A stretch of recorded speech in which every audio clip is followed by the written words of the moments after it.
my name is Meerah, and I'm a Lorekeeper in one of Yog's Thoughts libraries, and today I wanted to talk about the cosmic horror and Lovecraftian elements in the video game The Moons of Madness. I won't really be discussing the secret world or the ties it may or may not have to that MMO, just to get that out of the way. I haven't played TSW, and from what I understand, they don't technically share the same canon, but they do share some of the same, in-lore names. Anyway, this is just about the things in the context of Moons of Madness and my opinion or interpretation of it/them. Huge spoiler warnings for the plot of the game if you haven't played it or seen it played yet. I'll literally be talking about everything, all the big spoilers, so this is your warning. So Moons of Madness was a video game released in 2019 that takes place on a Mars base in the year 2063. The Orochi company established the Mars base after detecting some sort of alien signal coming from Mars, a signal that they later would come to call the zero-point pathogen, or the Filth. The Filth is a kind of amorphous black goo that infects both people, plants, as seen in the game with the botanist experiments. It appears to have its own consciousness, or a hive mind of some kind, and is likely taking orders from, or is directly an extension of the will of the Dreamers. The Filth traces its origin to the two moons of Mars, Phobos and Deimos, which are in truth prisons that house the Dreaming Ones. The main character of the game is integral to releasing them from their prison, as his mother exposed him to the Necronomicon at a young age, and as a result, he was marked supernaturally, which physically manifests as a scar in the shape of the two moons converging.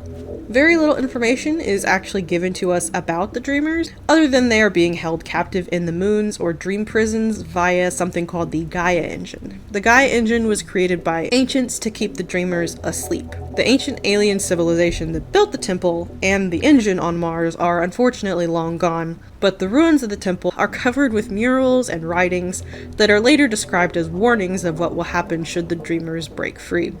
The Dreamers are extra-dimensional Eldritch beings, unclear if they're classified as outer gods or great old ones, though I would assume the latter, as it is implied that they have the ability to tear reality asunder and destroy all life.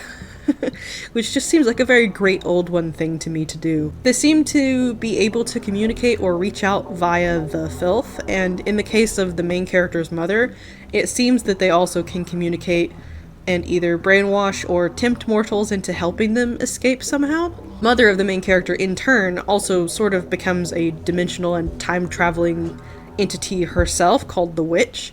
Kind of is like the antagonist throughout the game. It's unclear if she serves the Dreaming Ones willingly and manipulates the main character into releasing them of her own volition, or if she's being forced to by the will of the Dreamers. While the research of Orochi was to learn more about the Filth and the Dreamers, they ended up getting way more than they bargained for, as the supply ship Serrano, upon entering Martian space, ended up waking the Dreamers. Though still imprisoned, they began to reach out to enact their will and escape, resulting in the Filth spreading out of control in the base on Mars above ground, and a creature underground in the base waking up and going on a rampage. Very little is known about this creature. I mean, we do see it, and it stalks us for most of the game.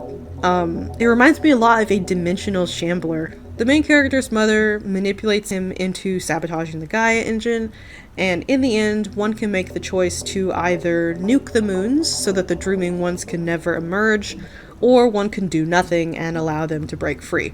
If the Dreaming Ones are released, the ending is very ambiguous. Either way, your character dies, which is very sad and unfortunate. All it really shows is their tentacles bursting forth from the moons as they converge.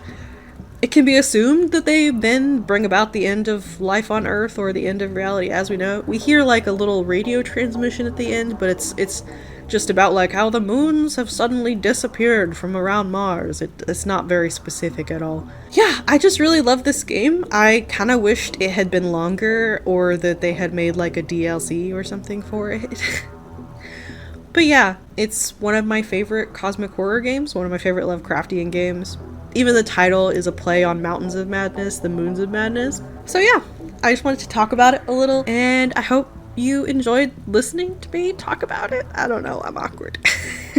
If you did enjoy this, leave a like or a comment, and maybe subscribe for future stuff. I don't know, you know the drill. Thank you so much, as always, to my channel members. May Yah grant them the knowledge they seek.